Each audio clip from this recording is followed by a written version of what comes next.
أعوذ بالله السميع العليم من الشيطان الرجيم. بسم الله الرحمن الرحيم، وأفضل الصلاة وأزكى التسليم على سيد الأنبياء وخاتم المرسلين، حبيب إله العالمين أبي القاسم المصطفى محمد، صلى الله عليه وعلى أهل بيته الطيبين الطاهرين، واللعنة الدائمة الأبدية على أعدائهم ومبغضيهم ومنكري فضائلهم من الآن إلى قيام يوم الدين. موضوعنا الليلة هو عقيدة الشاب الأمرد عند السنة والشيعة. إن شاء الله نتمنى من الشيخ الفاضل الشيخ خالد البصابي أن يلتزم بهذا الموضوع ولا نخرج إلى موضوع آخر يمنة ويسرا. أولا أخواني الأعزاء، أقدم لكم عقيدة الشيعة أو رأي الشيعة في المجسمة بالخصوص كما سطرها الشيخ الصدوق في كتابه الاعتقادات. قال الشيخ الصدوق: ومن قال بالتشبيه فهو مشرك، ومن نسب إلى الإمامية غير ما وصف في التوحيد فهو كافر، وكل خبر يخالف ما ذكرت في التوحيد فهو موضوع مخترع، وكل حديث لا يوافق كتاب الله فهو باطل، وإن وجد في كتب علمائنا فهو مدلس. هذا رأي الشيعة أولا في من يقول بالتجسيم، وثانيا في الأحاديث التي ربما يفهم منها القول بالتجسيم. نفس هذا الكلام قاله أهل السنة والجماعة. يقول النووي في كتابه المجموع، يقول: فممن يكفر من يجسم تجسيما صريحا، فكل من يجسم تجسيما صريحا هو كافر، سواء عند السنة أو عند الشيعة. ومن أجل الأقوال التي يفهم منها التجسيم هي عقيدة الشاب الأمرد. فمن قال أن ربه شاب أمرد فقطعا هذا مجسم، لأن هذا القول لا يحتمل التأويل، فهذا تجسيم صريح وهو كفر.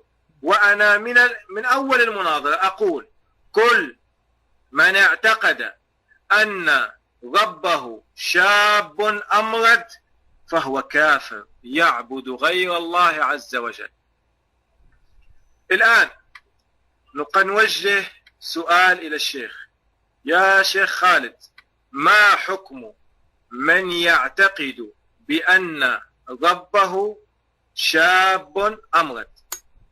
أعيد السؤال لكي يكتبه الشيخ: ما حكم من يعتقد بأن ربه شاب أمرد؟ لماذا سألت هذا السؤال؟ لأني قرأت في كتب أهل السنة والجماعة أن البعض يعتقد بهذه العقيدة ويصرح بأن ربه شاب أمرد.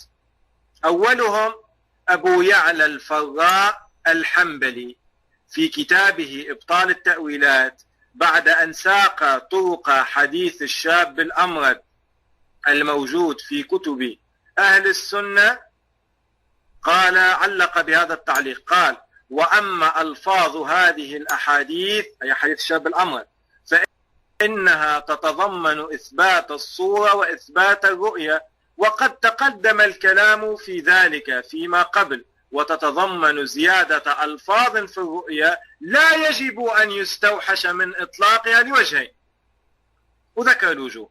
هذه الألفاظ ذكرها بعد سطور، قال: وليس في قوله شاب أمرد وجعد وقطط وموفر إثبات تشبيه، لأننا نثبت ذلك تسمية كما جاء الخبر، لا نعقل معناها كما أثبتنا ذاتا ونفسا، ولأنه ليس في إثبات الفراش والنعلين والتاج الأخضر أكثر من تقريب المحدث من القديم، وهذا غير ممتنع.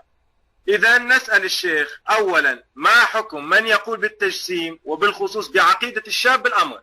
ما حكم من يقول بعقيدة الشاب الأمرد؟ وثانيا، ماذا يقول الشيخ في أبي يعلى الفراء الحنبلي؟ تفضل شيخنا، لك المايك، ننتظر الجواب. طيب، بسم الله والصلاة والسلام على رسول الله.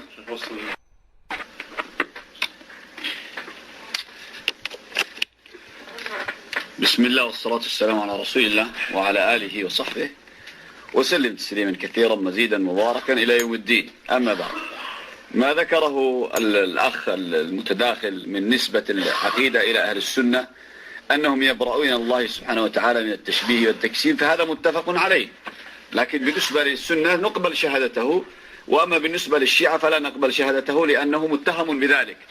فتبرئته للسنة ممتازة، وأما تبرئته للشيعة لا نقبلها. وأما قوله أن من اعتقد أن ربه شاب أمرد هو كافر، فهذا أنا أوافق عليه. من قال أن ربه شاب أمرد فهو كافر، فأنا أوافق عليه. وأما ما دلس أبي يعلى فهذا من التدليس الذي فأبو يعلى تحدث عن الصورة، وهذه صورة قال بها الإمام النووي الذي أنا كفرته، وقال بها كذلك من علمائك نسبة منهم يعني الحديث المؤول رأيت صورة عبد الله شبر في كتابه مصابيح الأنوار، فإنه قد أشهر رأيت ربي في أحسن صورة يمكن إثبات معنى الصفة لله عز وجل، فهذا موجود. لكن أنا سأسألك في الروايات الواردة عند بالنسبة إلى هشام بن سالم، فهشام بن سالم جاء عنه إثبات الصورة، ماذا تقول فيه؟ في روايات عندكم كثيرة جدا، منها ما رواه الكليني في الكتاب الكافي والتوحيد في الصدوق عن طيب سنة قال دخلنا على أبي الحسن الرضا عليه السلام، دخلنا على أبي الحسن عليه السلام فحكينا له أن محمد رسول الله صلى الله عليه وسلم رأى ربه في صورة الشاب الموفق في سن أبناء 30 سنة، وقلنا إن هشام بن سالم صاحب الطاق وميثم يقولون أنه أجوف إلى السرة وبقي صمد. فهذه الرواية فيها إبهام اسم القائل أن النبي عليه الصلاة والسلام رأى ربه في صورة الشاب، لكنه جاءت الرواية الأخرى في كتاب التوحيد للصدوق قال وصفت لأبي الحسن قول هشام بن سالم الجواقيقي وما يقول في الشاب الموفق. وأيضا جاء في كتاب الكافي رواية سندها غير سند حديث التوحيد للصدوق، وهو علي بن إبراهيم القمي وهو إمامي ثقة، عن محمد بن عيسى إمامي ثقة جليل وتضعيف ابن الوليد وتابعي له وهم، عن يونس إمامي ثقة من أصحاب الإجماع، عن محمد بن الحكيم إمامي ثقة على التحقيق. قال وصفت لأبي الحسن عليه السلام قال هشام بن سالم الجواليقي وما يقول في الشاب الموفق، وصفت له قول هشام بن الحكم، هذا في كتاب الكافي للكليني. وجاء أيضا رواية فيها لفظ الصورة فقط دون لفظ الشاب الموفق، وهو علي بن محمد رفعه وهو إمام ثقة، عن محمد بن الفرج وهو إمام ثقة قال كتبت إلى ابن الحسن أسأله عما قال هشام بن الحكم في الجسم وهشام بن سالم في الصورة، فهذا فيه إثبات لفظ الصورة، فهل سيكفر هشام بن سالم أم يكفر فقط أبا يعلى الحنبلي؟ فهذا هشام بن سالم فيه إثبات لفظ الصورة. وأيضا جاءت روايات أنه سئل أبو عبد الله عن قول هشام بن سالم وسكت عنه، يعني هذه الرواية سئل أبو عبد طيب قال وصفت لأبي إبراهيم قول هشام بن سالم الجواليقي، ولم تحدد الرواية ما هو قوله، لكنه هو الوارد في الروايات الأولى أنه القول بالشاب الأمرد وقوله بالصورة. وأيضا في رواية أخرى في كتاب التوحيد للصدوق وجاءت رواية جاءت رواية عن بعض أصحابنا يقول الله مثل الإنسان، أن الله مثل الإنسان، وهذه رواية كتاب التوحيد للصدوق ونقلها المجلسي بحال الأنوار. عن يعقوب السراد قال قلت لأبي عبد الله عليه السلام إن بعض أصحابنا، وكلمة بعض أصحابنا هذه مجملة لكن جاءت في بعض الروايات أنه هو هشام ابن سالم. إذن يجيب هنا عن هذه الروايات حتى نلحقها بالروايات الأخرى حتى يكون الجواب تاما. وتفضل الميك لكم إذا كان الوقت قد انتهى، إذا كان الوقت قد انتهى حتى أجمل إن شاء الله سبحانه وتعالى في الروايات الأخرى. تفضل. كم باقي الوقت الشيخ؟ خلاص أنا حتى لو باقي من وقتي ما في إشكال له. تفضل. بسم الله الرحمن الرحيم. أجيبك عما أتيت به. أما رواية الشاب الموفق الموجودة في الكافي رأى ربه في صورة الشاب الموفق في سن أبناء 30 سنة، فهي يا شيخ ضعيفة، ضعفها العلامة المجلسي رحمه الله في كتاب مرآة العقول الجزء الأول صفحة 347، قال الحديث الثالث ضعيف. وأما الرواية الأخرى التي ذكرت سندها فللأسف يا شيخ هذه أيضا الرواية ضعيفة، هذه الرواية أيضا ضعيفة. ومن قلت بأنه ثقة على التحقيق لا نعلم تحقيق من هذا. محمد ابن حكيم هذا مجهول، لذلك العلامة المجلسي في الجزء الثاني صفحة 9 من كتابه مرآة العقول قال الحديث الثامن مجهول.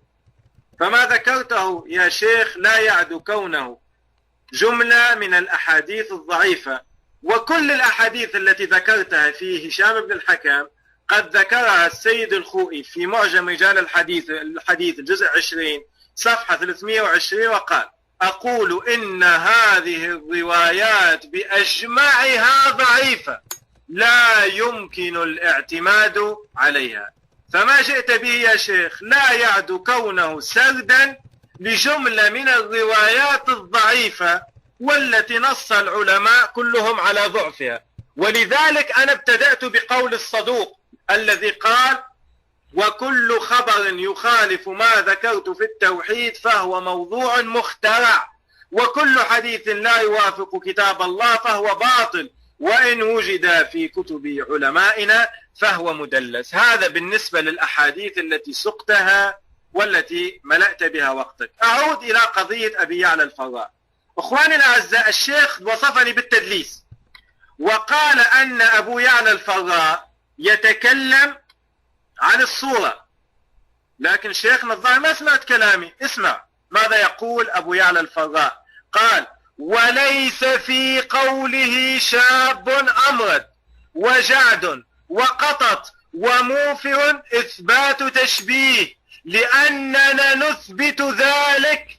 اسمع شيخنا ما قال صورة يا شيخ خالد، ما قال صورة، قال شاب أمرد وجعد وقطط وموفر إثبات تشبيه لأن نثبت ذلك تسمية كما جاء الخبر لا نعقل معناها كما أثبتنا ذاتا ونفسا. مو بس شاب أمرد يا أخوان، ولأنه ليس في إثبات الفراش، بعد شاب أمرد وعنده فراش والنعلين والتاج أكثر من تقريب المحدث من القديم.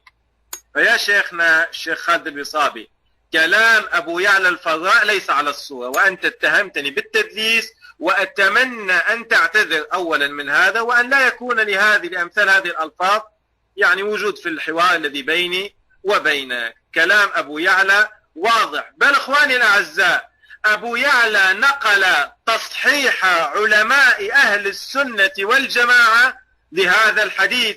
قال في صفحة 134 نقل عن الطبراني قال: حديث قتادة عن عكرمة عن ابن عباس عن النبي صلى الله عليه وآله في الرؤيا صحيح. وقال: من زعم أني رجعت عن هذا الحديث بعدما حدثت به فقد كذب. شنو حديث قتادة عن ابن عباس عن النبي في الرؤيا؟ هو نفس حديث الشاب الأمرد، هو نفسه حديث الشاب الأمرد، نفس الحديث. هذا الطبراني يصححه، يقول إنه حديث صحيح. طبعا الطبراني رواه في المعجم الأوسط الجزء الثالث صفحة 325. قال: هل رأى محمد ربه عز وجل؟ قال: نعم، رآه في صورة شاب بين شعر من لؤلؤ كأن قدميه في خضرة. إذن شيخنا الغالي الطبراني يصحح الحديث ويعتقد أن هذا الحديث صحيح، وعندك أبو يعلى الفراء يصحح هذا الحديث ويعتقد أن هذا الحديث صحيح، وأنت قد قلت أمام الكل أنك تكفر كل من يعتقد بأن ربه شاب أمرد. ننتظر منك الآن أمام الكل أن تكفر أبو يعلى الفراء والطبراني. تفضل لك المعنى. السلام عليكم. السلام عليكم. للتذكير بارك الله فيك، بالتذكير أن الحوار في غرفة أنصار آل محمد. الحوار الآن في غرفة أنصار آل محمد. لكن المايك شيخنا. طيب، حتى نتأكد من نقلك عن أبي يعلى، لأنك سردت ألفاظا وأنا أريد أن أتأكد منها. أنت قلت أولا الصورة ثم قفزت، لأن الكلام ليس متسقا، ستملني بعدين العبارة وأنا أتأكد منها. لكن الآن ما نقلته من الحديث وألزمت أن من صحح الرواية فهو يعتقد. إذن كلامنا الأول اختلف الآن. اختلف عن كلامنا الأخير. فكلامك الأول كان في لفظة من يقول أن ربه شابا أمردا، وهذا يختلف عن قولك الآن أنه يعني يعتقد بصحته. لكن أنا سأجيبك على الرواية التي قلت من قال أنه ثقة، فهذا رجال النجاشي يقول محمد بن عيسى بن عبيد بن يقطين بن موسى مولى أسد بن خزيمة أبو يعلى جليل في من أصحابنا ثقة عين كثير الرواية حسن التصانيف. كيف تقول ما في أحد وثقه؟ هذا أن يدل على جهلك، أنك تجهل بعلمائك. أما تقول تضعيفك تضعيف الروايات، فهذا التضعيف أولا معارض بالأخباريين، فالأخباريين يقولون بصحة كل ما في الكافي، ومعارض بتصحيح الكليني للكافي، ومعارض بكلام عبد الحميد المهاجر أن كل ما في الكافي صحيح. يعني أنت من تكون أنت بجانب عبد الحميد المهاجر؟ من تكون بجانب الكليني؟ من تكون بجانب الإخباريين كصاحب مستدرك الوسائل الحر العاملي؟ من تكون أنت بجانب يوسف البحراني؟ يعني أنت لا قيمة لك ولا وزن لك بجانب الأخباريين الذين قالوا كل ما في كتاب الكافي فهو صحيح. الآن أنت إن أتينا بمجموعة من الأصوليين يضاعفون هذه الرواية، فإننا عندنا من الإخباريين من يقولون بصحة وإجماع الكتب الأربعة، ومنهم يعني قال مقطوع بمضامينها صاحب كتاب المراجعات وهو موجود عندي، يقول أنه مقطوع بمضامين ما في الكتب الأربعة، ما في الكتب الأربعة مقطوع بمضامينها. نعم، هذا كتاب المراجعات لعبد الحسين شرف الدين الموسوي، يقول أن الكتب الأربعة مقطوع بمضامينها. من تكون أنت؟ ولهذا لا بد لك أن تعرف مذهبك قبل أن تتكلم عن الآخرين. أما الرواية فهي شيء آخر غير هذا. نعم، سنخرجه إن شاء الله سبحانه وتعالى في هذا الموضوع. فنحتاج لك أن تدرس أولا الفرق بين الإخباريين، وهذا تضعيفك معارض بتصحيح الكليني لكتاب الكافي، معارض بتضعيف الإخباريين له. هذا الأمر الأول. الأمر الثاني، هل يلزم من قولي رأيت ربي على صورة شاب أمرد؟ الآن الرؤية 3 أقسام، هل ستوافق على التقسيم هذا أو لا؟ رؤية العين يقظة، هذا الذي يمكن، رؤية منامية ورؤية قلبية. هنا لا بد لنا في هذا الكلام. فقول رأيت ربي على صورة شاب أمرد قد أولها أهل السنة بأنها رؤية منام، فلا يلزم من قولي أنه إذا صحح الرواية رأيت ربي على صورة شاب أمرد أن يكون التصحيح مقتضيا أن الله سبحانه وتعالى كذلك. فهذا يدل على تلبيسك، لأنك ألزمت وجعلت تلازم. لأننا فرق بين أن نقول أن فلان يقول ربه على صورة شاب أمرد، وبين قوله رأيت ربي على صورة شاب أمرد. يحتمل أنه رآه في النوم، وهذا لا يقتضي التشبيه، كما يقول شيخ الإسلام ابن تيمية نفسه الذي في بعض كتبه ألزم القائلين وكان يناقشهم، سيأتي كلام شيخ الإسلام ابن تيمية. وهذا الكلام يدل على أنك لم تفرق بين الرواية التي هي قابلة للتأويل وبين قولك أن الله سبحانه وتعالى على صورة شاب أمرد. هذا يدل على أنك لم تفرق بينهما على الإطلاق، وهذا يدل على أنك تخلط بين الأمرين ولم تفرق بينهما، يدل على أنه في عندك خلل في الموضوع. إذن ما دام أن الرؤية تنقسم إلى 3 أقسام، رؤية قلبية وهذه تؤمنون أنتم بها، الرؤية القلبية تؤمنون بها، ولهذا عندنا رواية في كتبكم على أن الرؤية القلبية أنتم تؤمنون بها. هذه الرؤية القلبية هي سألت عن محمد بن الفضيل، قال سألت أبا الحسن عليه السلام هل رأى رسول الله صلى الله عليه وسلم ربه عز وجل؟ قال نعم بقلبه رآه. أما سمعت قول الله عز وجل ما كذب الفؤاد ما رأى، أي لم يره بالبصر ولكن رآه بالفؤاد. فإذا قيل رأيت ربي يحتمل أنه رآه بنوما، ويحتمل أنه رآه يقظة، ويحتمل أنه رآه بقلبه. إذن هنا ما دام أن كلمة رأيت محتملة لعدة وجوه، ليش قفزت أنت وألزمت الآخرين أنهم يقصدون يقظة وأنهم يشبهون الله بخلقه، لكنهم هم يقولون لا، نحن عندما نصحح لو صححنا الرواية نصححها ثم نقول هذه الرؤية هي رؤية منام وليست رؤية يقظة. عليك أن تراجع الآن كتبك التي صححها جل علمائكم من الإخباريين وترد عليهم، ليس علي أنا. قل لهم هذا الكلام الذي صححتم الروايات فيه. طيب لو افترضنا ضعف رواية، فأنا سأعطيك، أنا ما كملت الروايات، عندي عشرات الروايات التي تثبت على أن هشام بن سالم كان يقول أن الله مثل الإنسان، وهذا بين يدي كتاب اختيار معرفة الرجال. قال: زعم هشام بن سالم أن الله عز وجل صورة، وأن آدم خلق على مثال الرب، آدم مثل الله، يعني باعتبار صورة طبق الأصل كوبي لله على مثال الرب، ويصف هذا ويصف هذا ويميت. سأكمل إن شاء الله في وقتي في المرة الثانية. الشيخ الوقت انتهى شيخ، بارك الله فيك. خلاص يأخذ هو الوقت الآن. إخواني معلش، الشيخ ربما قد يكون قارئ كتاب مرات لا ينتبه. هنا في غرفتكم غرفة أنصار محمد، ونرحب بالغرف الشيعية والسنية التي تنقل معنا. تفضل.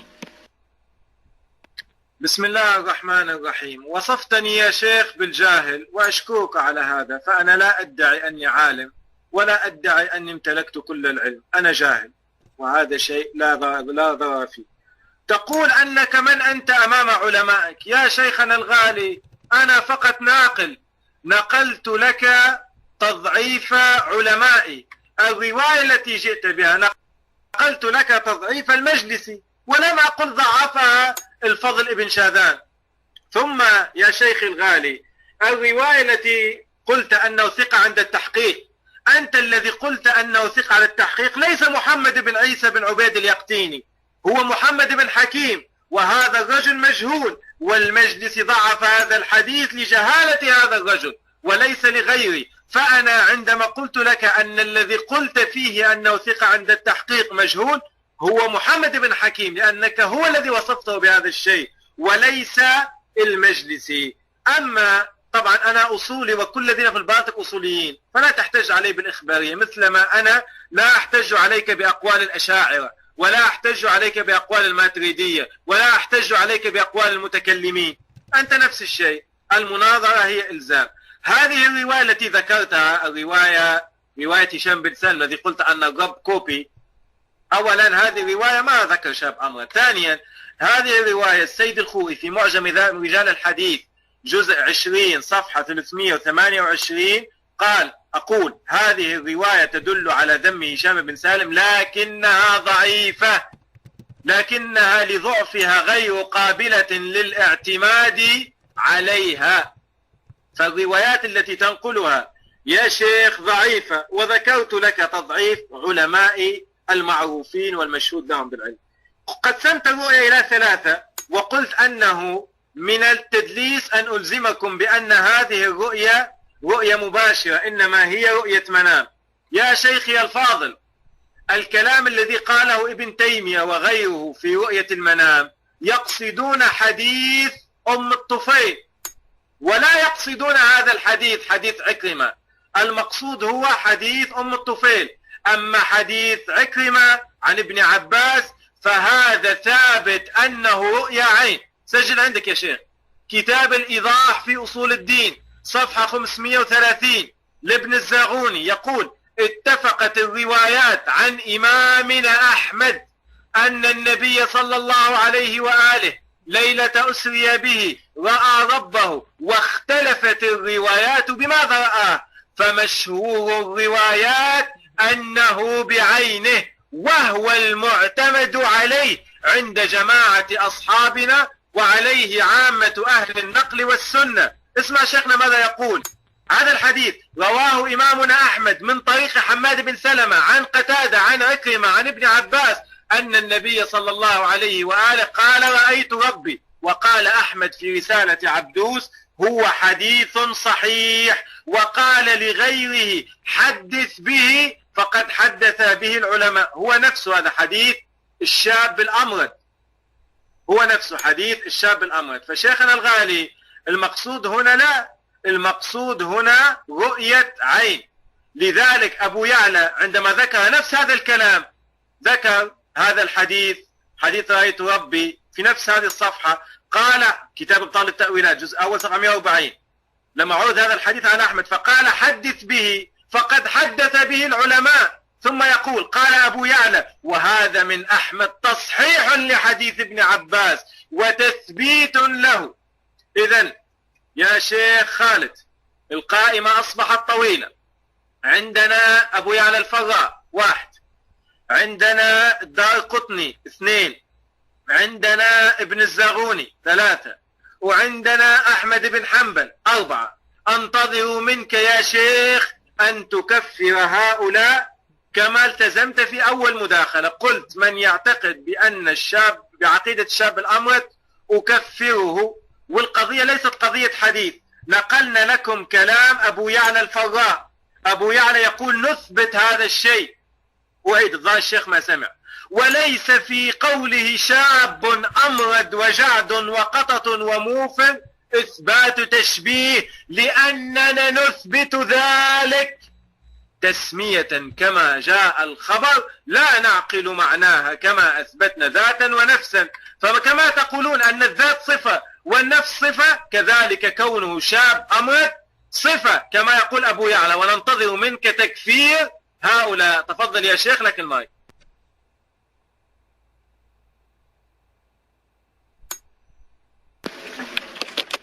أظن أنك لا زلت تخلط بين الأمور وبين الأحاديث. أنت قلت ونقلت رواية عن أحمد رأيت ربي، وليس فيها لفظة شاب أمرد. رأيت ربي. الإمام أحمد بن حنبل اختلفت الروايات عنه على 3 أقوال. رواية عبدوس التي نقلتها أنت، وأنا سأنقل لك الروايات عن الإمام أحمد. فهنا هذه الرواية ليس فيها لفظة رأيت ربي على صورة أبشر، وإنما فيها رأيت ربي فقط مطلقة. وإن كان السند واحدا لا إشكال. فهل الأحاديث يعني مثلا حديث قتادة، يعني كل الروايات إذا وردت عن قتادة نجمعها نضغطها في حديث واحد؟ لماذا لا تكون وردت رواية مطلقة ورواية مقيدة؟ هذه الرواية التي ذكرتها رواية مطلقة، وقد قال حدث به يعني التي وصفها عبدوس التي ذكرتها أنت بأنه رؤية عين.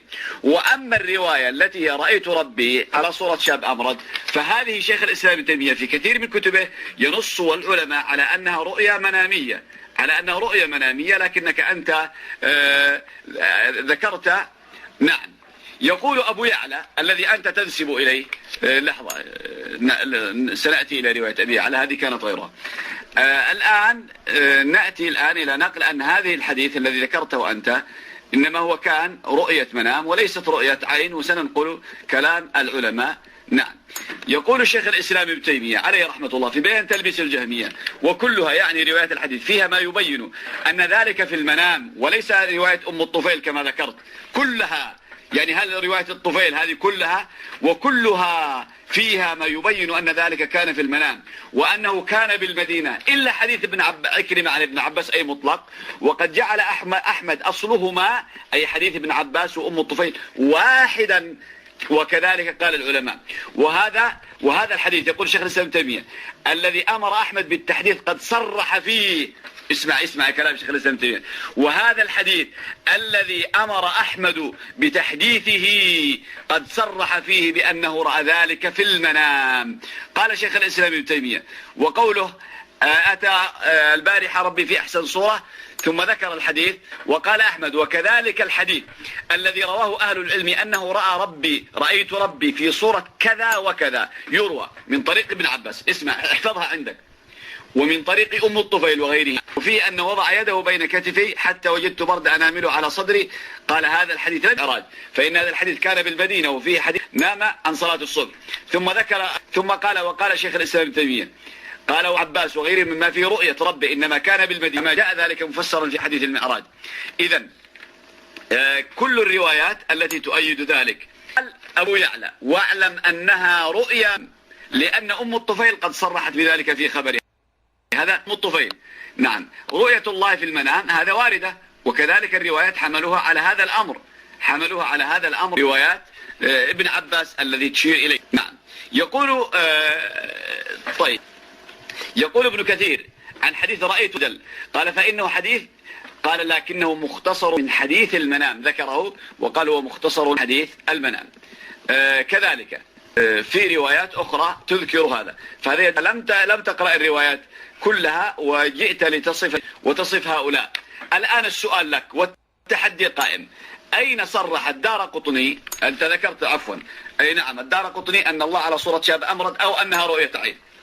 أين ذكر من نسبت إليهم أنها رؤية عين غير هذه الرواية المطلقة التي أوردتها؟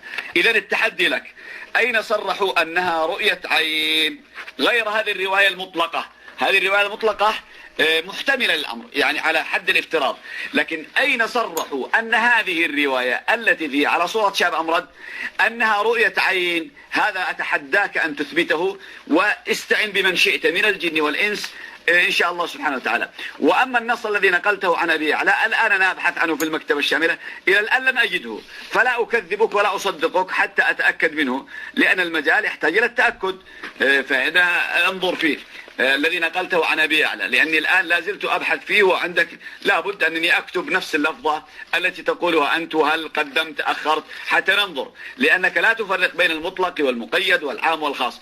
السؤال لك الآن، هذه الروايات كيف تجيب عليها على مذهب الإخباريين؟ وأنت قلت الإخباريين لا ننسب إليك، أليس هم طائفة من الاثنى عشرية؟ ألستم تعتمدون على كتبهم؟ أليس الكلين من الإخباريين؟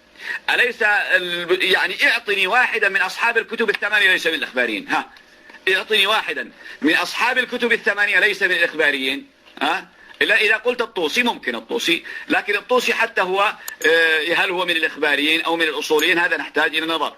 لكن هل الكليني من الإخباريين أو من الأصوليين؟ هل الطبرسي من الإخباريين أو من الأصوليين؟ هل الفيض الكاشاني من الإخباريين أم الأصوليين؟ إلا إذا تبرأت منهم وأخرجتهم عن الإمامية هذا شأنك، لنا معك كلام آخر. هذا الحديث الذي فيه أن الله، هشام بن سالم كان يقول أن الله صورة وأنه على صورة شاب موفق، هذا الحديث صحيح على مذهب الإخباريين الذين هم عمدة مذهبكم، وقد بني مذهب الإمامية عليهم، إما أن تسقطوا هشام بن سالم أو تتبرؤوا من كتبكم التي هي صحيحة عندهم. وكذلك يقول في المراجعة الكافي والتهذيب والاستبصار، ومن لا يحضره الفقيه وهي متواترة ومضامينها مقطوع بصحتها. نعم، تفضل جاوب على الإخباريين، أو عليك أن تتبرأ من المذهب كله.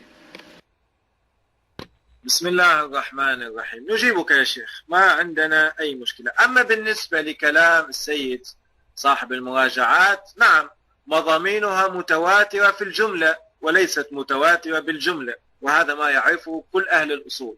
ثانيا، تريد أحد من أصحاب الكتب الثمانية، المجلسي محسوب في الثمانية، تعرف المحمدون الثلاثة الأوائل والثلاثة الأوائل المجلسي منهم، وأنا نقلت لك تضعيف المجلسي. يا بارك وينك يا معود؟ فأنا لم لست أنا من ضعف الحديث، اكتب رقم إنما واحد نقلت يا لك بارك. تضعيف المجلسي، وأنت تعلم أن هذه الخلافات عادية، خلاف علمي، وإلا نجد أحاديث صححها البخاري ضعفها مسلم، وأحاديث صححها مسلم ضعفها البخاري، وكلا الكتابين عندكم صحاح، فهذا واضح. وتعلمون كل أصحاب الكتب وشراح الحديث عندكم، بالذات شراح الحديث، كلهم ليسوا على منهج أهل الحديث، إنما غالبهم إما أشاعرة أو مفوضة أو أنهم متوقفين في مسألة الصفات، ورغم هذا تأخذون منهم. فهذه قضية معروفة لا يقولها أمثالك يا شيخ، معروف هذه القضية. المناظرة إلزام، ألزمني بما أعتقد به. تحديتني وقلت أتحداك واستعن بالإنس والجن أن تثبت أن هذه رؤيا عين. يا شيخ الظاهر أنك لم تسمعني. قرأت لك كلام ابن الزغوني صاحب كتاب الإيضاح في أصول الدين، ركزوا، الإيضاح في أصول الدين. أعيد العبارة، ربما أسمعني الشيخ. اتفقت الروايات عن إمامنا أحمد أن النبي صلى الله عليه وآله ليلة أسري به رأى ربه، واختلفت الروايات بماذا رأى، فمشهور الروايات أنه رآه بعينيه. ركز شيخنا، بعينيه، وهو المعتمد عليه عند جماعة أصحابنا الحنابلة، وعليه عامة أهل النقل والسنة. شوف شيخنا، حديث ابن عباس، أنا أقصد حديث ابن عباس هو هذا، حماد بن سلمة عن قتادة عن عكرمة عن ابن عباس، هذا هو الحديث اللي أقصده. والذي قال فيه الزغوني أن أحمد بن حنبل قال رأيت ربي، قال أحمد في رسالة عبدوس، مو حديث عبدوس، رسالة عبدوس، هو حديث صحيح، وقال لغير حدث به فقد حدث به العلماء. نفس هذا الكلام يا شيخ ذكره أبو يعلى الفراء صاحب إبطال التأويلات في كتابه، صاحب إبطال التأويلات في تعليقه على هذا الحديث، على حديث الشاب الأمرد، ونسب تصحيح حديث الشاب الأمرد للإمام أحمد. ومثل ما قلنا هذا ابن الزغون يقول حديث الشاب الأمرد هذا الذي صححه أحمد بن حنبل هذا حديث رؤيا عين، رؤيا عين. وخذ هذه الهدية يا شيخ. بعد ابن تيمية يا اخواني الاعزاء اختلفت عنه الرواية. انا انقل من نفس الشيء، بيان تلبيس الجهمية في تأسيس بداعم الكلامية الجزء السابع صفحة 289 عفوا صفحة 290 قال: وهذا يدل على أنه رآه وأخبر أنه رآه في صورة شاب دونه ستر وقدميه في خضرة، وأن هذه الرؤيا هي المعارضة بالآية والمجاب عنها بما تقدم، فيقتضي أنها رؤية عين كما في الحديث الصحيح المرفوع عن قتادة عن عكرمة عن ابن عباس قال رسول الله صلى الله عليه وآله: رأيت ربي في صورة شاب أمرد له وفر جعد قطر في روضة خضراء. ثم يا شيخ خلنا من قضية رؤية منام أو رؤية عينية. يا شيخ أبو يعلى يقول هذه صفة، يقول صفة من صفات الله أنه شاب، صفة من صفات الله أنه أمرد، صفة من صفات الله أنه جعد، صفة من صفات الله أنه قطط، صفة من صفات الله أنه عنده نعلين، نعال، صفة من صفات الله أنه عنده نعال. أعيد الكلام، الظاهر الشيخ ما سمع الكلام. شوف يا شيخ: وليس في قوله شاب أمرد وجعد وقطط وموفر إثبات تشبيه لأننا نثبت ذلك. هنا الكلام، ناقشني في هذا يا شيخ. أبو يعلى الفراء الإمام الحنبلي يقول نثبت لله أنه شاب أمرد جعد قطط. هنا النقاش، ناقشني في هذا الشيء. ننتظر منك جواب يا شيخنا الغالي، وأي مصدر تريده أنا مستعد أن آتيك بصورة الوثيقة، يعني أسوي سكانر للكتاب ويكون عندك الرابط. أي مصدر تريد، أي مصدر أنا أذكره مستعد أطلع لك الصفحة الآن، نضع الرابط، تصبر علي 15 دقائق أجيب لك الكتاب على رابط، أجيب لك صورة الصفحة سكانر ونرفعها وإحنا بالخدمة، بس أنت تعمل. تفضل لك المايك شيخ.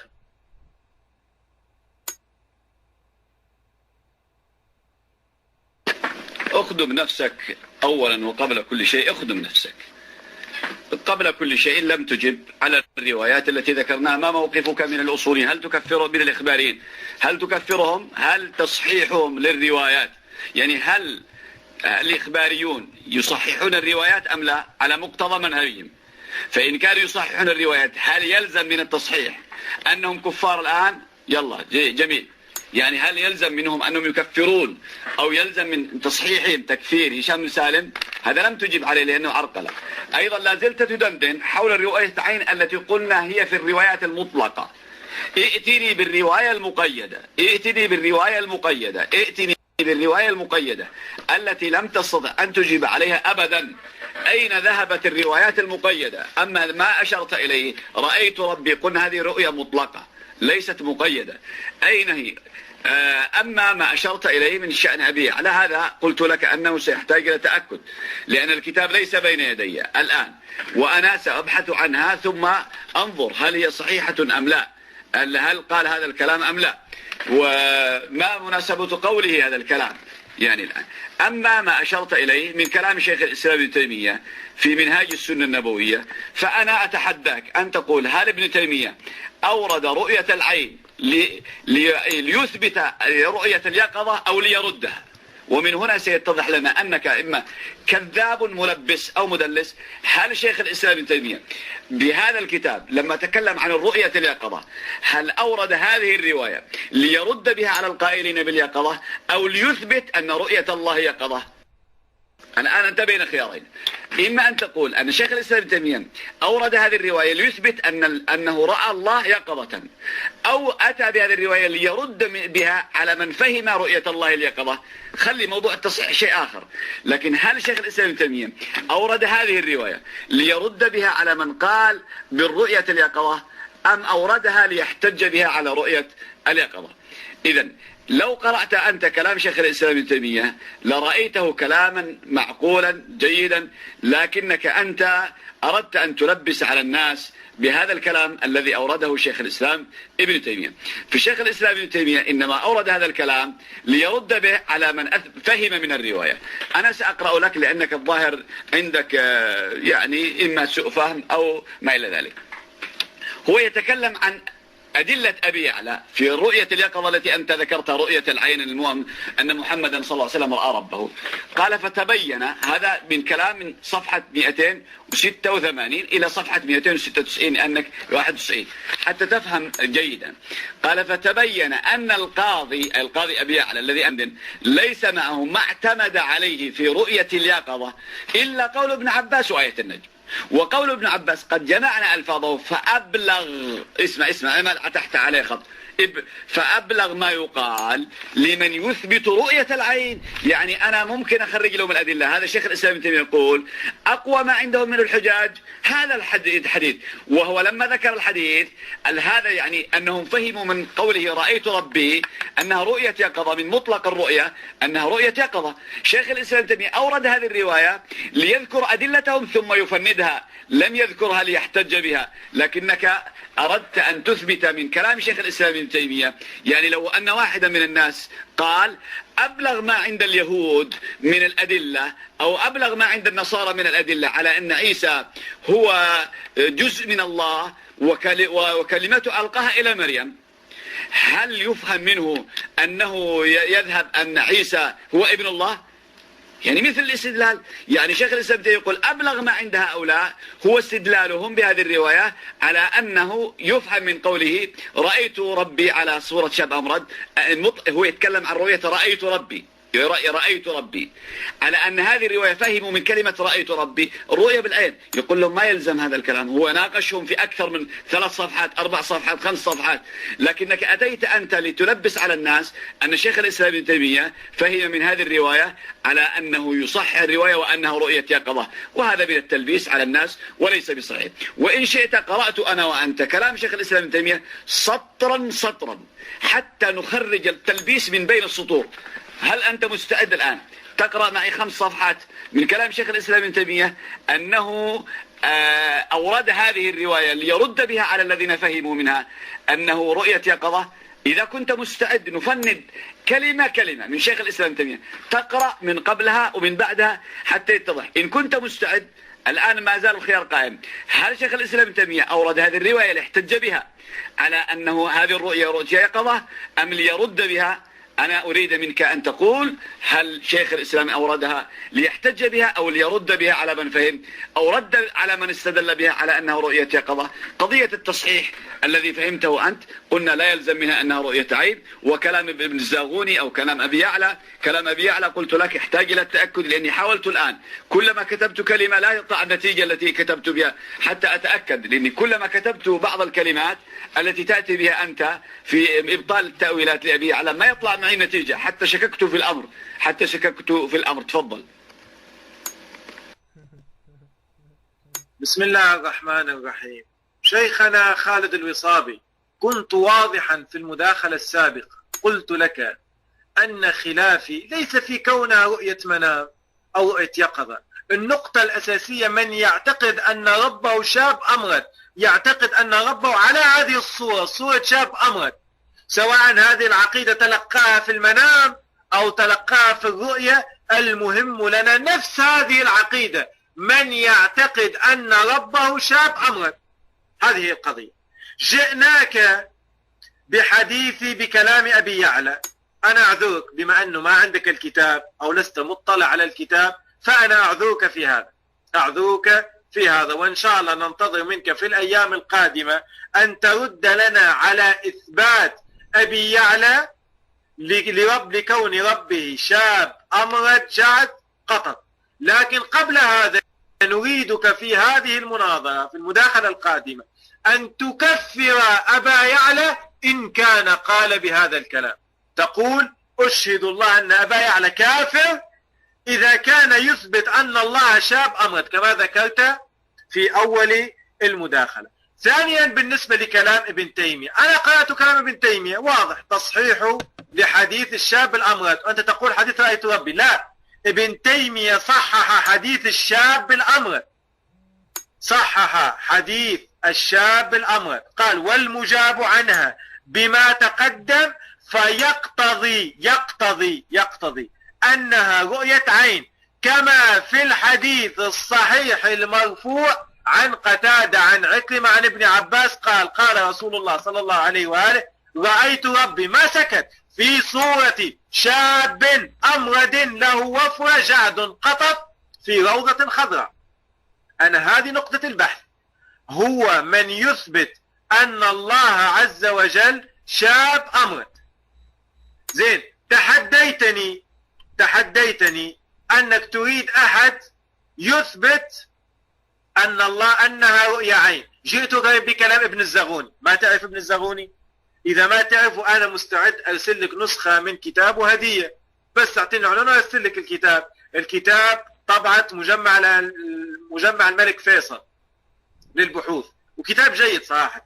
على كل حال فننتظر منك أيضا تكفير ابن الزغوني إن كان قال بهذا الكلام، بانتظار أن يأتي اليوم الذي تطلع فيه على هذه الكتب، وبعدها إن شاء الله إما ننسق لمناظرة أخرى أو ننتظر الجواب. أخواني الأعزاء، أيضا من الذين يعتقدون بحديث الشاب الأمرد فضلا عن أنه رؤيا منام أو رؤيا حقيقية، أهم شيء أنه يعتقد أن ربه شاب أمرد، أبو زرعة الحافظ المعروف أبو زرعة. أبو زرعة يا أخواني الأعزاء قال من لم يعتقد قال حديث قتادة عن عكرمة عن ابن عباس في الرؤيا صحيح، رواه شاذان وعبد الصمد بن كيسان وإبراهيم بن سويد ابن أبي سويد، لا ينكره إلا معتزلي. أبو يعلى جاء بهذا الكلام وذكره في حديث الشاب الأمرد، يعني أبو يعلى يقول أن أبو زرع الرازي يثبت أن ربه والعياذ بالله شاب أمرد. فأنا ننتظر منك يا شيخ أيضا أن تكفر أبو زرع، ننتظر تكفير لأبو زرع. وقول أبو زرع هذا معروف، أتوقع يعني ما يحتاج له سند، أنت تعرف هذا القول جيدا. نضيف أخواني الأعزاء هذا الحديث رأيت ربي أيضا أبو إسحاق البزار الحنبلي صحح هذا الحديث كما نقل صاحب طبقات الحنابلة الجزء الثاني صفحة 128 في مناظرة بينه وبين أبو سفيان الدمشقي. فهذا الظاهر أبو إسحاق البزار أيضا كافر. على كل حال ننقل نص آخر ونتمنى من الشيخ يجيب عليه، هو نص عجيب. نقل ابن الجوزي في كتابه دفع أكف التشبيه قال وروى ابن حامد من حديث ابن عباس رضي الله عنهما عن النبي صلى الله عليه وآله أنه قال ولما أسري بي رأيت الرحمن تعالى في صورة شاب أمرد له نور يتلألأ وقد نهيت عن وصفه لكم فسألت ربي أن يكرمني برؤيته وإذا هو كأنه عروس حين كشف عن حجابه مستو على العرش. هذا يقول أن ربه والعياذ بالله كالعروس. ابن حماد الوراق كما نقل عنه ابن الجوزي في كتابه دفع أكف التشبيه. فهل يا شيخنا الغالي تكفر هؤلاء أيضا؟ تفضل لك الله.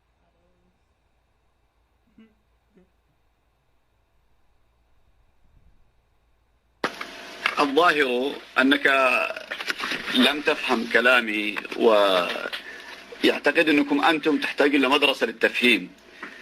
أنا قلت لك وتحدي لك لم تجب عليه لأنك تعرف أنك وقعت في ورطة التلبيس. هل ابن تيمية أورد هذه الرواية؟ لأنك لبست، ولو قرأت الكلام من قبل الذي قرأته لك وكأن قراءتي لك لا تنفع ولا تضر ولا تقدم ولا تؤخر، لأن هذه مدرسة واحدة. قلت لك هذا الكلام هل أنت مستعد أن نناقشه صفحة صفحة من أول الروايات إلى آخرها أم لا؟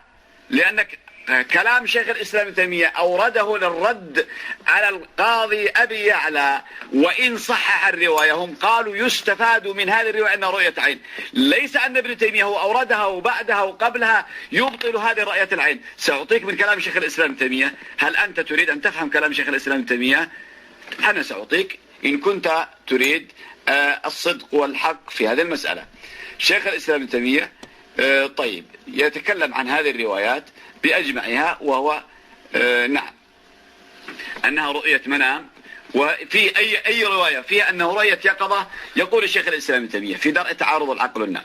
وقد يكون الحديث مناما كحديث رؤية ربه في أحسن صورة، فيجعلونه يقظة ويجعلونه ليلة المعراج ثم يتأولونه. وقد صنف القاضي أبو يعلى كتابه في إبطال التأويل ردا لكتاب ابن فورك، وهو إن كان أسند الأحاديث التي ذكرها وذكر من رواها ففيها عدة أحاديث موضوعة كحديث الرؤيا، هذا الذي ذكرته وأشرت إليه ابن حماد الوراق.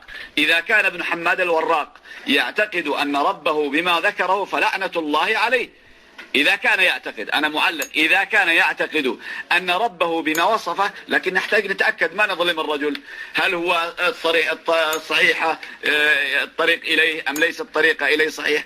أما ما ذكرته من أبي يعلى فهو يتكلم عن الرواية المطلقة، وأنت لبست على الناس بين الرواية المطلقة وهو حديث الرؤية. إيش حديث الرؤية؟ يعني ما في الدنيا حديث رؤية إلا هذا، عندنا آلاف أحاديث الرؤية لا تنكر إلى المعتزلة. يعني ما هو حديث الرؤية؟ حتى إذا كان عن ابن عباس عن من طريق كذا في عدة أحاديث، أنا لو جئت لك بنفس الطريقة حديث حماد بن سلمة عن عكرمة عن ابن عباس لأتيت لك بأكثر من 5 صيغة، مو صيغة واحدة. أنا كلامنا عن هذه الرواية التي نقاشنا فيها رأيت رب صورة شاب أمرد، والتي ذكرت أن ابن الزاغوني وأنت الآن تظهر أنه بتصورها لنا، أنت ليش لبست؟ قلت لك هل تكلم مطلقة أو المقيدة؟ لماذا تخلط على الناس الرواية المطلقة والرواية المقيدة؟ أنت هذا من تلب الناس. شيخ الإسلام ابن تيمية ماذا يقول؟ يقول كحديث عيانا ليلة المعراج ونحوه كما في درء تعارض العقل والنقل. وقال شيخ الإسلام ابن تيمية ليلة المعراج فليس في شيء من الأحاديث المعروفة أنه رآه ليلة المعراج، ولكن روي في ذلك حديث موضوع باتفاق أهل العلم بالحديث. كيف تقول هذا الكلام؟ كيف تقول شيخ الإسلام ابن تيمية يرد على من يقول بمثل هذا الكلام؟ شيخ الإسلام ابن تيمية يرد على من يقول أن ربه سبحانه وتعالى على صورة شاب أمرد. ماذا يقول وقال شيخ الإسلام ابن تيمية ومن هؤلاء من يزعم أن دحية الكلبي كان أمردا، وكان جبريل كان يأتي النبي صلى الله عليه وسلم في صورة أمرد ويقول له ما يحب أن يأتيني إلا في صورة أمرد. وفيهم من قوله صلى الله عليه وسلم رأيت ربي في أحسن صورة وفي صورة كذا وكذا، هذا التي يشير إليه، ويجعل الأمرد ربه. والحلولية والاتحادية منهم من يخص بالصورة الجميلة ويقول مظاهر الجمال، ومنهم يقول بالاتحاد المطلق والحلول المطلق، لكن هو يأتي من المظاهر ما يحبه، فهو كما قال الله أرأيت من اتخذ إلهه هواه باستقامة له. إذن هو يجعل أن من قال هذا الكلام فهو مخطئ، وأن من قال أنه رأى ربه في صورة شاب أمرد فهو مخطئ. كذلك شيخ الإسلام ابن تيمية يرد على الذين قالوا برؤية الله يقظة. قال شيخ الإسلام ابن تيمية وكذلك الحديث الذي رواه أهل العلم أنه قال رأيت ربي في صورة كذا وكذا يروى من طريق ابن عباس ومن طريق أم الطفيل وغيرهما، وفيه أن وضع يده بين كتفه حتى وجدت برد أنامله على صدري. هذا الحديث لم يكن ليلة المعراج، فإن هذا كان في المدينة. ثم يقول إلى آخر ما قال في منهج السنة، قال في معرض الرد على المجسمة أدخلوا في ذلك من الأمور ما نفاه الله ورسوله حتى قالوا أنه يرى بالأبصار في الدنيا. وقال شيخ الإسلام ابن تيمية وكل من قال من العباد المتقدمين أو المتأخرين أنه رأى ربه بعين رأسه فهو غالط في ذلك بإجماع أهل العلم والإيمان. فكيف تقول؟ وأيضا شيخ الإسلام ابن تيمية يقول وقد اتفق أئمة المسلمين على أن أحدا من المؤمنين لا يرى الله بعينه في الدنيا ولم يتنازعوا إلا في النبي صلى الله عليه وسلم خاصة، مع أن جماهير الأئمة على أنه لم يره بعينه في الدنيا، وعلى ذلك دلت الأحاديث. ولم يثبت عن ابن عباس ولا عن الإمام أحمد، اسمع، ولا عن الإمام أحمد وأمثالهما أنهم قالوا أن محمدا رأى ربه بعينه، بل الثابت عنهم إما إطلاق الرؤية وإما تقييدها بالفؤاد. هذا يرد على كلامك وينسفه من القواعد. وتفضلوا، أنا لا أرى التوقيت. تفضل. بسم الله الرحمن الرحيم. يا شيخ هذا الكلام لا يرد علي، لأني أنا مجرد ناقل. أولا أنا نقلت من بيان تلبيس الجهمية، وأنت تقرأ من كتاب تعارض العقل والنقل. هذا أول شيء، وللأسف اتهمتني بالتدليس في حين أنك أنت تقرأ من كتاب آخر أصلا. ثانيا يا شيخ هذا الكلام يثبت التناقض لابن تيمية. أنت الآن على المايك أثبتت أن شيخ الإسلام عندكم ابن تيمية متناقض، ففي بعض الكتب يقول الحديث صحيح، وفي بعض الكتب يقول الحديث موضوع، في بعض الكتب يثبت رؤية العين، وفي بعض الكتب يثبت ينفي رؤية العين. بل اخواني الاعزاء هذه خارج الموضوع. في فتاوى ابن تيمية في هذه الصفحة يثبت أن الخضر حي، في الصفحة التي بعدها مباشرة يفتي أن الخضر ميت. فجيد شيخنا، يعني شاهدت على المايك أن شيخ الإسلام ابن تيمية متناقض. أما ما ذكر على أحمد فمثل ما نفى ابن تيمية ابن الزاغون يثبت. ابن الزاغون رجاء لا أحد يكتب، الله يرضى عليكم. متفقنا الغرفة منقطة. شيخ خالد أتمنى أنك أنت تمسك الإدارة، يعني هذا مش لهم شغل في المناظرة. أبو يوسف وفاطمة الزهراء لا يكتب أحد، الله يرضى عليكم. احنا بيننا اتفاق، مالك شغل بصوتي، مالكم شغل بصوتي. شيخ خالد الوصابي، شيخ خالد، هل هؤلاء سيستمروا في الكتابة على التكست؟ الظاهر المناظرة بيني وبينك مو بيني وبينهم.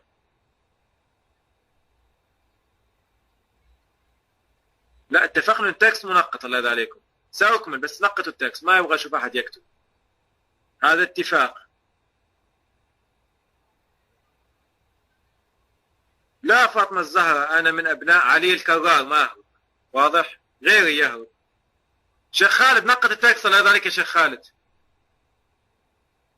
اللهم صل على محمد وآل محمد واللعنة الدائمة على أعدائه. فشيخنا الغالي شيخ خالد الوصابي، أنت الآن أثبت التناقض لشيخ الإسلام ابن تيمية، هذه عليك وليست لك. ثم يا شيخ خالد أنت تحاول جر النقاش إلى البحث هل الرؤية رؤية عين أو رؤية منام. أنا هذه ليست مشكلة بالنسبة لي، هذه خلاف بينكم سني سني. المشكلة بالنسبة إلي هو في وصف الله عز وجل بأنه شاب أمرد.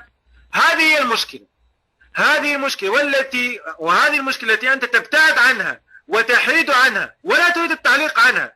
دائما تريد أن تذهب إلى موضوع الرؤية، هل هي رؤية منام أو رؤية عين؟ لا، الموضوع الأساسي الشاب الأمرد. من اعتقد أن ربه شاب أمرد ما حكمه؟ هذا موضوع. فالله يرضى عليك شيخ خالد خليك في الموضوع. وإذا تريد تقرأ كلام ابن تيمية في بيان تلبيس الجهمية اقرأ. ابن تيمية كان واضح، صحح حديثا مضمونه أن ربه شاب أمرد، قال فيقتضي أنها رؤية عين، خدم رؤية عين ما يشغل في رؤية عين، كما في الحديث الصحيح المرفوع عن قتادة عن عكرمة عن ابن عباس قال رسول الله صلى الله عليه وآله رأيت ربي في صورة شاب أمرد له وفرة جعد قطط في روضة خضراء. واضح كلام، الظاهر واضح. هذا الكلام يا شيخنا الوصابي يقول الحافظ ابن صدقة فيه من لم يؤمن بحديث عكرمة، هذا الحديث طبعا، هذا الحديث أقصد مو غيره، هذا الحديث، لأنه هذا الكلام تعليق على حديث شاب الأمر، فهو زنديق. يعني عند ابن صدقة أن الذي لا يؤمن أن الله شاب أمرد فهو زنديق. ونفس حديث الشاب الأمرد قال فيه أبو زرع الرازي من لم يؤمن به فهو معتزلي. شوف، فهو معتزلي. هذا اثنين. مادي هؤلاء كفار. خلنا من قضية عين وما عين، هل يعتقدون أن ربهم شاب أمرد أو لا؟ بل نقل يا أخواني الأعزاء، نقل عن أحمد بن حنبل كما نقل أبو يعلى الفراء نفس الشيء، وهذه أدلة أتى بها أبو يعلى الفراء لإثبات صحة حديثه. قال، نقل عن أحمد: هذا الحديث رواه الكبر عن الكبر عن الكبر عن الصحابة عن النبي، فمن شك في ذلك أو في شيء منه فهو جهمي، لا تقبل شهادته ولا يسلم عليه ولا يعاد في مرض. الآن الشيخ واضح بين خيارين: إما أن يعتقد أن ربه شاب أمرات فيكون كافر كما حكم هو بنفسه في أول مداخل، أو ينفي أن الله شاب أمرات فيكون على فتوى الإمام أحمد بن حنبل، يكون جهمي لا يسلم عليه ولا ولا ولا ولا يعاد، ويكون على فتوى ابن صدقة يكون زنديق. والخيار للشيخ. يا شيخ، موضوعنا الشاب الأمرد، هل تثبت أن ربك شاب أمرد أم تنفي؟ واضح. تفضل لك المايك.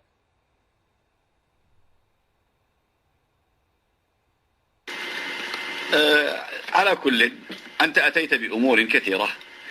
قلت أنني أثبتت التناقض. التناقض في رأسك أنت. شيخ الإسلام ابن تيمية كان يلزم الخصم. الآن أطلبك أن تقرأ صفحتين من كلام شيخ الإسلام ابن تيمية حتى يتضح لك الكلام. ليس تناقضا، هو أورد الرواية ليرد بها على أبي يعلى أنه هم يفهمون من الرواية مطلق. أما ما نقلته عن أبي زرعة وابن صدقة كما قلت، هو أنت من كيسك أنت قلت هذا فيه الشاب الأمرد. هل تستطيع أن تأتي بالرواية حق أبي زرعة أنها شاب أمرد، حق صدقة أنها شاب أمرد؟ أتحدك أن رواية أبي زرعة التي قل من أنكره معتزلين، نعم أنت أخذت الرواية والسند. رأيت ربي، السند نعم هو السند، لكن هل كل سند لابد يكون هو المتن نفسه؟ لا. قلت لك عندنا ما يقارب 50 متن قد يكون هو سند واحد. هذا السند غير رواية مطلقة ورواية مقيدة. كلامنا رأيت ربي على صورة شاب أمرد. إذا ما صحه أبو زرعة وقال من ينكره معتزلي هو في الرواية مطلقة ومطلق الرؤية، ليس هذه المقيدة. كلام ابن النقطة أو صدقة أو ما إلى ذلك من العلماء ليس في الرواية هذه المطلقة المقيدة التي نتكلم عليها، وإنما هي في الرواية المقيدة.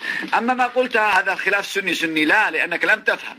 لأننا لما نقول رأيت ربي نباية الحديث، هذا الكلام عن الرؤية، عن الرؤية. لما نقول هي منام يعني لا يقتضي أنها في الواقع كذلك. اسمع ماذا يقول شيخ الإسلام ابن تيمية حتى يعلمك شيخ الإسلام ابن تيمية. يقول شيخ الإسلام ابن تيمية في بيان تلبيس الجهمية: هذا التمثيل والتخيل حق وصدق في مرتبته، بمعنى أن له تأويلا صحيحا يكون مناسبا له ومشابها له من بعض الوجوه، فإن تأويل الرؤية مبناه على القياس والمشابهة والمناسبة.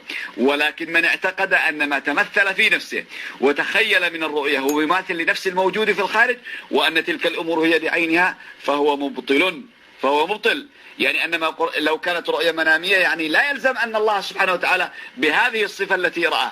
ولهذا رؤيا الأنبياء تحتاج إلى تأويل. لما يقول الله سبحانه وتعالى عن يوسف عليه السلام هو نبي حقا: إني رأيت 11 كوكبا والشمس والقمر رأيتهم لي ساجدين. يعني قال يا أبتي هذا تأويل الرؤيا. يعني يوسف لما رأى في المنام أن الشمس والقمر سجدوا له لا يقتضي أن الشمس نزلت من السماء وسجدت له. نعم هو الرؤيا يعني شيء مقارب لكن ليست حقيقة الشيء. والنبي عليه الصلاة والسلام لما رأى بقرا تذبح ليس البقرة الحقيقة وإنما أصحابه. وكذلك المدينة لما مثلها بحصن حصين. فلما نقول نحن رؤية منامية يعني لا يلزم أن الله سبحانه وتعالى بهذه الصفة، لكن لما تكون رؤية يقظة يعني أن الله موصوف بها. إذا فهمت ما معنى الكلام. لما يقول أهل السنة والجماعة أن هذه رؤية منام يعني لا يقتضي أن المرئي في المنام هو نفس الذي في اليقظة، لا، إنما معنى مثال تقريبي وتخيلي وليس في الحقيقة هو كذلك. ولهذا العلماء يتحدثون عن هذا الأمر، وهو أنه الرؤية قد تكون لها أمور أخرى وأمور يعني مناسبة وليست في الحقيقة كذلك، يعني مثل هذا الأمر الذي يقولونه، لأن الرؤية قد تختلف. نعم. وبين يدي مثلا ما حكاه عبد الله شبر في كتابه مصابيح الأنوار، يقول وأن لكل شيء شبيها ومثيلا في عالم الرؤية وفي عالم الكشف والآن تظهر تلك الصور والمثل على النفوس بحسب اختلاف مراتبها في النقص والكمال. فبعض النفوس تظهر لها صورة أقرب إلى هذه الصورة وبعضها أبعد، وشأن المعبر أن يكون بالثقل ينتقل من تلك الصورة إلى ذويها.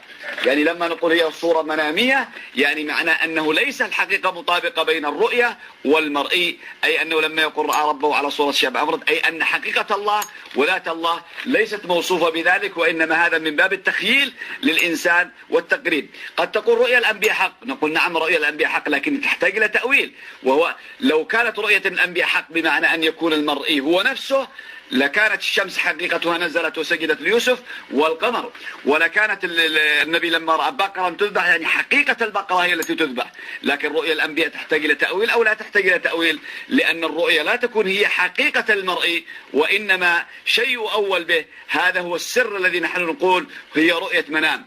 ولكنك عندك تقول أن من أثبت أنها رؤية منام لا فرق عندك بين رؤية اليقظة والمنام، هذا كلام ليس صحيح، يدل على أنك لا تفهم الأمور التي يقولها.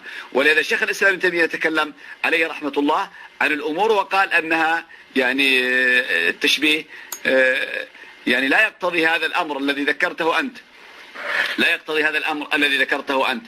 وأنا أود منك أن تقرأ لنا شيخ الإسلام ابن تيمية، وأنا أتبرع لك بوقتي ولو كاملا أن تقرأ كلام الشيخ الإسلام ابن تيمية في منهاج السنن في بيان تلبيس الجهمية الذي قلت أنك أنا قرأت من درء تعارض العقل والنقل، وأنت كنت تقرأ من كتاب منهاج السنن. من مؤلفهما؟ أليس مؤلفهما واحد؟ وإذا أشكل عليك كلام شيخ الإسلام ابن تيمية في موطن يعني هل تسيء الظن به وتكفره حتى تلزمه بشيء؟ لا، بل هذا لابد أن تجمع بين كلام الشيخ الإسلام ابن تيمية الكلام اللي إذا أسأت الظن به هنا فلا. لكن لم تجبني ما هو جوابك على علمائك الذين يلزم من منهجهم تصحيح الروايات؟ هل تقول بكفر هشام بن سالم أو لا تقول؟ اعطني جوابك، هل تقول بكفر هشام بن سالم أو لا تقول بكفره؟ لماذا لا تجيب؟ لأنه سينهدم نصف دينكم. تفضل. بسم الله الرحمن الرحيم. أجيبك. أنت تحديت، قلت أريد أحد من الإخبارية من ضعف هذا الحديث، أعطيك. أنت ذكرت هذا الاسم الفيض الكاشاني وهو من أصحاب الكتب الثمانية، سأتيك بتضعيفه لهذا الحديث. قال بيان في الجزء الثاني صفحة 260 طبعة جديدة دار إحياء التراث العربي. قال بيان يأتي حديث الشاب الموفق وكل ما نسب إلى الهشامين من التشبيه فظني أنه إنما نشأ من سوء الفهم لكلامهما، وإلا فالرجلان أجل قدرا من ذلك. واضح.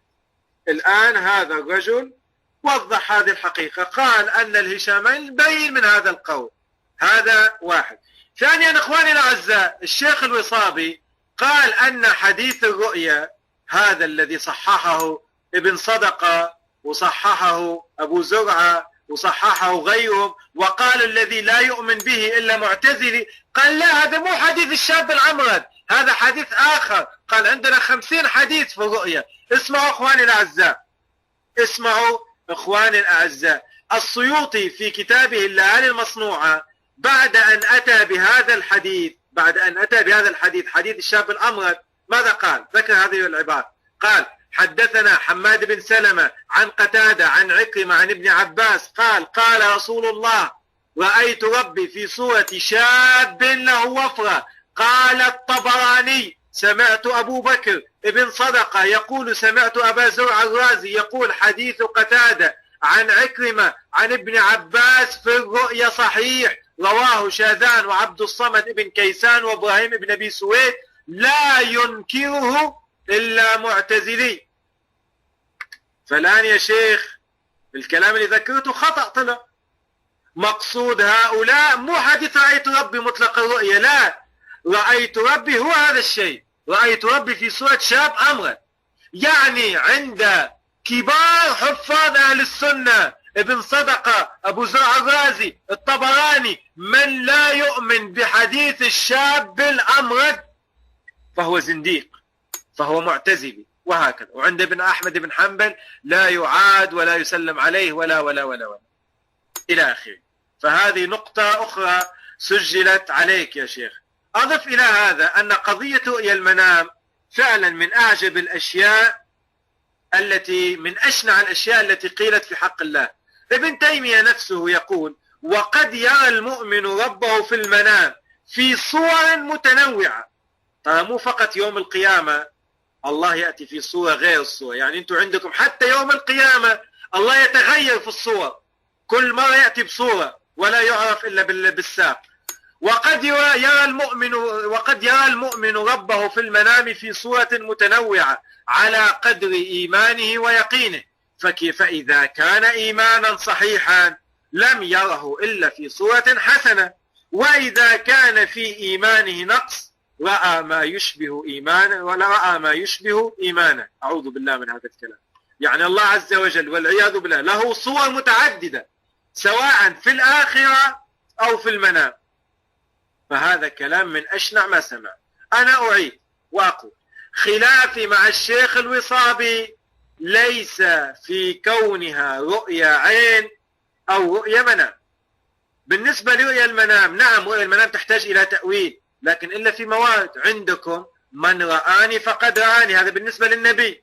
رؤيا النبي ما تحتاج إلى تأويل، إذا رأيت النبي فهو النبي عندكم. من باب أولى أن يكون الله، إذا رأى الإنسان الله فهو الله عز وجل. فهذا الكلام فرق بين البقرة وبين الله، فرق بين الشمس والقمر وبين الله، هذه قضية خاصة. نعم إنسان إذا رأى أباه، إذا رأى أمه، إذا رأى أحد ثاني تؤول الرؤية. أما إذا رأى النبي صلى الله عليه وآله عندكم هو النبي، من رآني فقد رآني. كذلك بالنسبة لله عز وجل رآه، سواء لو سلمنا أنها في المنام رأى في صورة شاب أمرت فهو كذلك. الآن شيخ خالد الوصابي بغض النظر عن كل ما ذكر ظاهر هذه المداخلة الأخيرة لك، بغض النظر عما ذكر، هل تؤمن بحديث الشاب الأمر؟ الحديث بما هو حديث: رأيت ربي في صورة شاب أمر، هل تؤمن به فتكون في صف أبو زرعة وابن صدقة وأحمد بن حنبل، أو تنفيه فتكون معتزليا زنديقا ولا أخال كذلك؟ تفضل شيخنا، ونشكرك نشكر غرفة أنصار المحمد على هذه الاستضافة، ونتمنى أن تتواصل أمثال هذه الحوارات. تفضل شيخ خالد، ذاك المايك. هذه آخر مداخلة لي. الهاشمي العاملي آخر مداخلة، في مداخلة أخرى. الهاشمي العاملي، بس لحظة الله يرضى عليكم، منو ماسك الوقت؟ هذا نحسب هذه المداخلة السادسة يا أخوان الإداريين، الله يرضى عليكم. هذه آخر مداخلة لي، خلاص يعني باقي مداخلة للشيخ. إذا شيخنا الشيخ خالد الوصابي أنا مستمع إليك، مجرد تنتهي مداخلتك بروح الغرفة تعليم على الحق. تفضل شيخنا، لك المايك.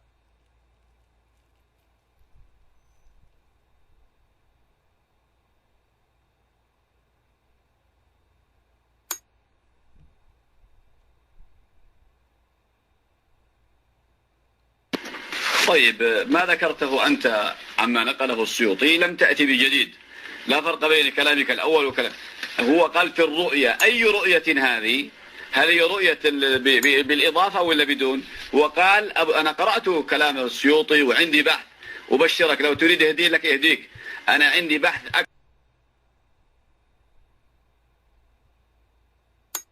أكثر من 150 صفحة، اللآلئ المن تريد يهديك مر بي، وأنا كنت أود لو جئت قبل البحث حتى تعطيني تفصيلا لهذا. أما هذا فقد تعبت أنا للبحث عن رواية الطبراني، هل هي بالمطلقة ولا بالمقيدة؟ نعم أنا أريدك الآن أن تعطيني هل هذه الروايات مطلقة ولا مقيدة حتى نتبين فيها. أما ما قلت من روايات المنام أن أشنع ما قيل في حق الله، أصلا أنت لا تؤمن برؤية الله سبحانه وتعالى بدون المنام ولو بدون حديث الصورة. هل تؤمن هل هي أشنع أن المؤمنين يرون ربهم يوم القيامة أو رؤية المنامية؟ أنت تنكر رؤية اليقظة بدون حديث الصورة وبدون شيء من ذلك، فكيف تقول أنها أشنع؟ وأما قلت أن الشيطان لا يتمثل، الله عز وجل ليس له مثيل ولا شبيه حتى نقول أنه غير ذلك. أما النبي عليه الصلاة والسلام فالبشر غيره كثير، فيحتاج أن يكون صورة النبي الحقيقية. نعم، فالبشر قد يتمثلون، يعني قد يكون يشتبه عليه، هل هذا زيد من الناس ولا النبي؟ هل هذا أبو جهل ولا النبي عليه الصلاة والسلام؟ فيحتاج أن يكون النبي عليه الصلاة والسلام بصورة لا تشتبه بغيره. أما الله عز وجل لا يشتبه بأحد من خلقه حتى يكون هذا الأمر الذي يأتي به. وعلى كل ما ذكرته أنت من شأن الخبر كأنك من التناقض في حق شيخ الإسلام ابن تيمية، فأنت في هذه المسألة لم تقرأ ما كتبه محمد بن قاسم الذي جمع فتاوى شيخ الإسلام ابن تيمية، فإنه قد أشار عن الفتوى هذه على أنه يشك في الرسالة هذه هل هي شيخ الإسلام ابن تيمية أم لا، فلغلبة الظن أنها له أدرك فيه. وأما ما سألتني عنه هل أنا أؤمن بحديث الرؤيا أم لا، فالحديث عندي فيه علل كثيرة بيانها لم يرتقي عندي لمرتبة الصحة في هذا المسألة، لم يرتقي عندي في مرتبة الصحة في هذه المسألة. وأما ما ذكرته أنهم يقولون زندق أو كذا فهذا ليس في حق الحديث المطلق المقيد، بل هو في حق الحديث المطلق الذي رأيناه أن المعتزلة هي تنكره. وإذا صح هذا فهذا الكلام كما قلت لك يحمل على أنها رؤية منام، والمنكر لرؤية الله سبحانه وتعالى يقظة أو مناما. لكن هل لك برؤية المنام فإننا بينا لك أنها لا تقتضي أن يكون عز وجل هو الموصوف بذلك. وبهذا لم تجيبني على حكم هشام بن سالم عندك، وبهذا يعتبر هروب منك لأن هشام لم تجيب عنه إذا صحت الروايات عندك. أنت ما ذكرته من تضعيف الفيض الكاشاني لهذه الرواية يدل على التناقض مثل ما قلت بشيخ الإسلام ابن تيمية. فالكاشاني لم يضعف الرواية لأنها تسيء في حق الله، بل ضعف الرواية لأنها تشيء إلى هشام بن سالم، فهشام بن سالم عند الله. يعني إذا كانت رواية تسيء إلى ذات الله مش مشكلة، لكن لما تلزم من الرواية الإساءة في حق هشام بن سالم اقتضى يعني من أجل سواد هشام بن سالم يضعف الرواية. هل قال لأن حق الله؟ ينظروا يا شباب إلى الفرق، ما قال أنها تسيء في حق الله، قال لأنها تسيء إلى هشام بن سالم. فالفيض الكاشاني ناقض أنه أصلا يعتبر أن كل الروايات هي صحيحة وكذا منهج الإخبارية. فصاحب الكتاب الذي هو الكليني مقدم عليه، وبهذا لم تجب إلى نسبة التدليس إلى شيخ الإسلام ابن تيمية. لماذا قلت في حقه ولبست عليه أنه يقول برؤية العين؟ هذا تكون أنت أكبر ملبس في هذا الوقت، لأنك شرنا منك وتبرعنا لك بالوقت أن تقول وتقرأ أن كلام شيخ الذي لبست عليه أنه يقول برؤية الله باليقظة، ولكنك لم تأتي بالنص ولم تقرأ مع تبرعي لك بالوقت. ولهذا لبست على أبي زرع الرازي وقلت أنها رواية مقيدة وهي مطلقة، لبست على ما ذكرته من المشايخ. وبهذا اذهب واقرأ وتفقه حتى تأتينا مرة ثانية بهذه الروايات. تفضلوا يا أخوة، جزاكم الله خير، بارك الله فيكم.